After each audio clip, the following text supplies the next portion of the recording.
بسم اللہ الرحمن الرحیم الحمد للہ رب العالمین والصلاة والسلام علی سیدنا و مولانا محمد خاتم النبیین و امام المرسلین وقائد الغر المحجلین والوفد المتقبلین وعلى آلہ واصحابہ اجمعین وعلى كل من تبعهم بإحسان إلى يوم الدین. اما بعد،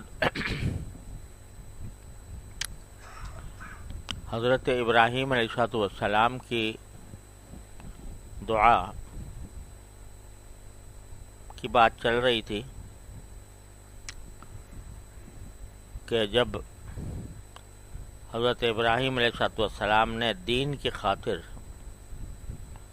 اپنی قوم کو چھوڑا اور اس سے برات کا اظہار کیا اور یہ تک کہہ دیا کہ بدا بینا و بینکم العداوۃ والبغضاء، ہمارے تمہارے درمیان عداوت اور بغض پیدا ہو گیا ہے،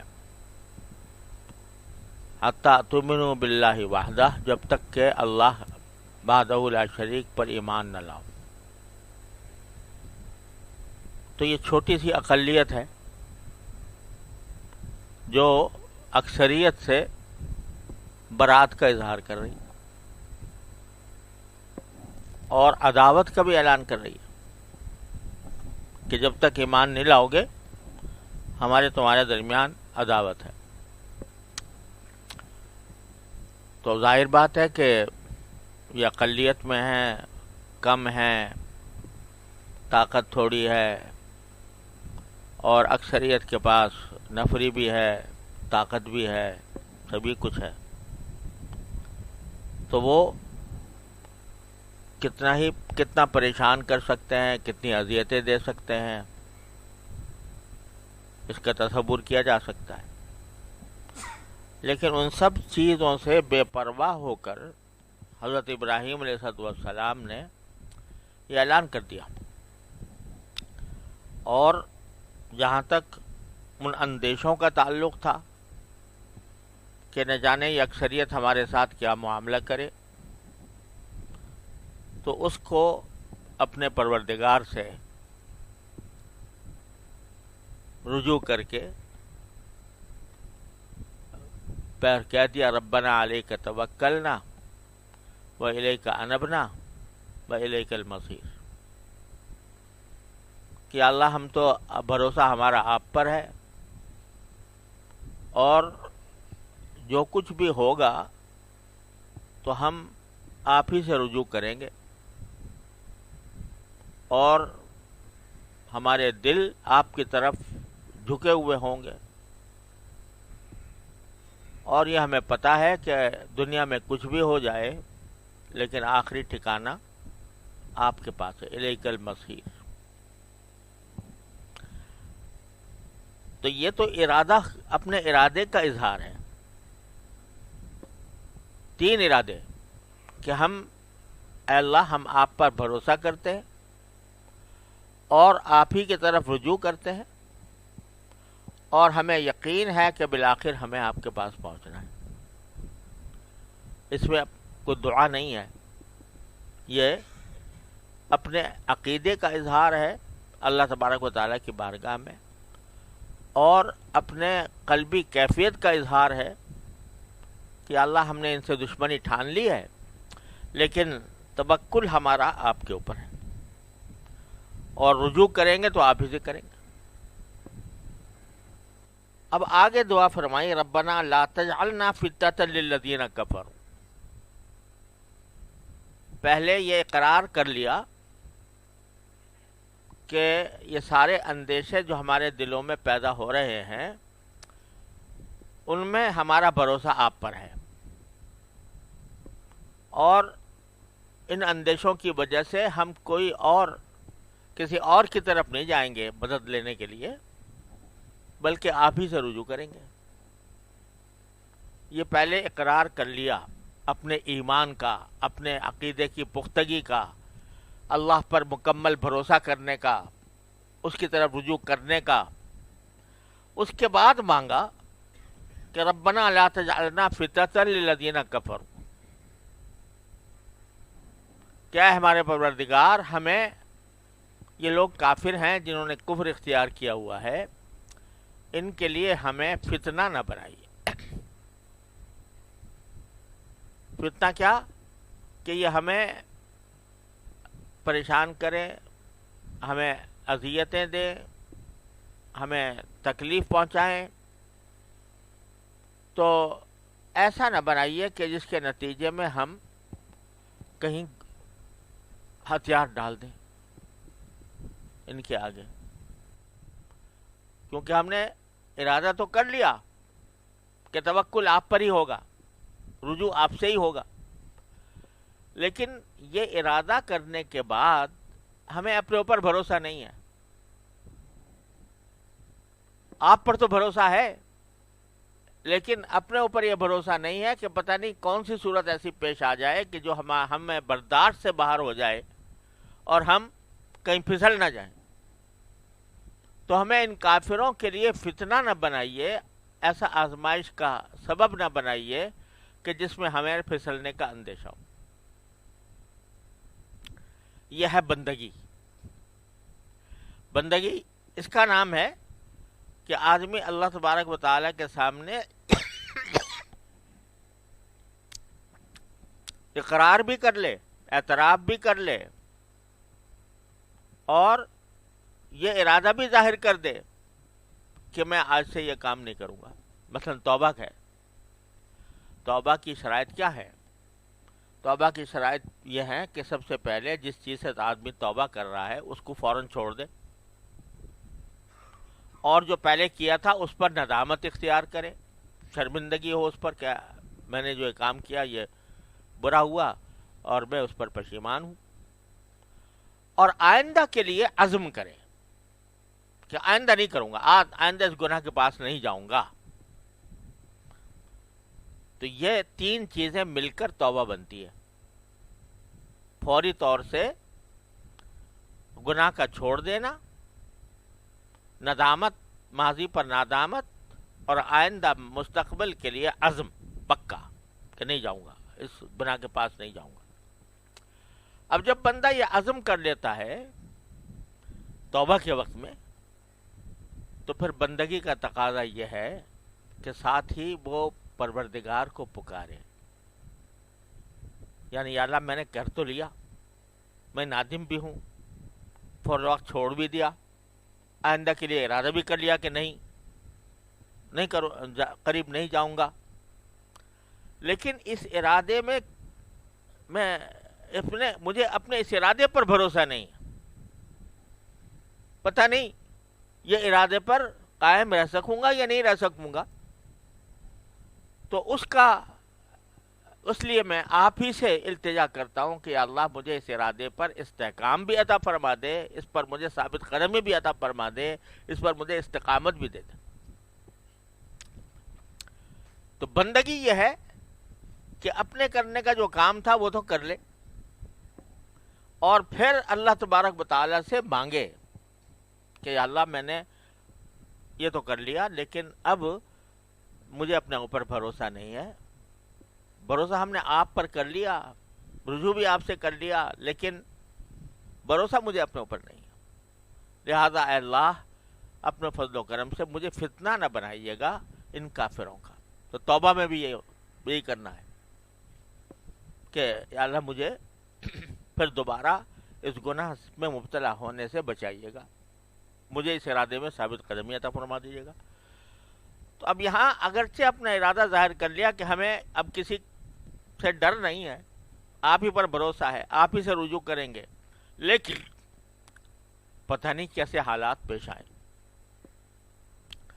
وہ فتنہ جو ہمیں پیش آنے والا ہے وہ ہمارے ناقابل برداشت ہو جائے، اور اس کے نتیجے میں خدا نہ کرے ہم کہیں پھسل جائیں، تو ربنا لا تجعلنا فتنة للذین کفروا، اے اللہ پھر آپ ہی ایسا کیجئے کہ ہمیں کافروں کے لیے فتنہ نہ بنائیے۔